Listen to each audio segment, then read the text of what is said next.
ପିଲାମାନେ ଆଜି ଆମେ ଦେଖିବା ପରସେଣ୍ଟେଜ କିପରି ଆମେ ବାହାର କରିବା। ଧର ତମ ପରୀକ୍ଷାରେ ମୋଟ 800 ନମ୍ବରରୁ ତମେ ରଖିଛ 400 ନମ୍ବର। କେତେ ନମ୍ବର? 400 ନମ୍ବର ରଖିଛ। ତେଣୁ ଆକୁ ବାହାର କରିବା ପରସେଣ୍ଟେଜରେ, କେମିତି କେତେ ପରସେଣ୍ଟ ନମ୍ବର ତମେ ରଖିଛ। ତାହେଲେ ପରସେଣ୍ଟେଜ ଅର୍ଥ କଣ? ପରସେଣ୍ଟେଜ ଅର୍ଥ 100ରୁ ଆଉଟ୍ ଅଫ୍ 100।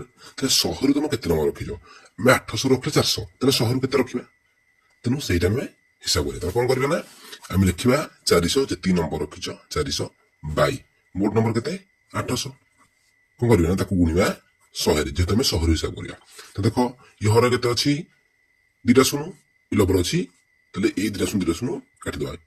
2ଟା ଶୂନ କାଟିଲେ ପ୍ରଥମେ ଦେଖ ଇ 8 ପଣିକା ମଗା 8 କେତେ ହବ? 8 ପଞ୍ଚା 40, ଆଉ ରହିଲା ଗୋଟେ ଶୂନ କେତେ ହେଲା ଆମର 50। ତ କେତେ ପରସେଣ୍ଟ ହେଲା? 50%। ତା ଅର୍ଥ ଯଦି ଗୋଟେ ପିଲାଟେ 800ରୁ 400 ନମ୍ବର ରଖିଛି, ତା ଅର୍ଥ ସେ 100ରୁ କେତେ ପରସେଣ୍ଟ ରଖିଛି? 100ରୁ ରଖିଛି 50, ତା ଅର୍ଥ ଆମେ 50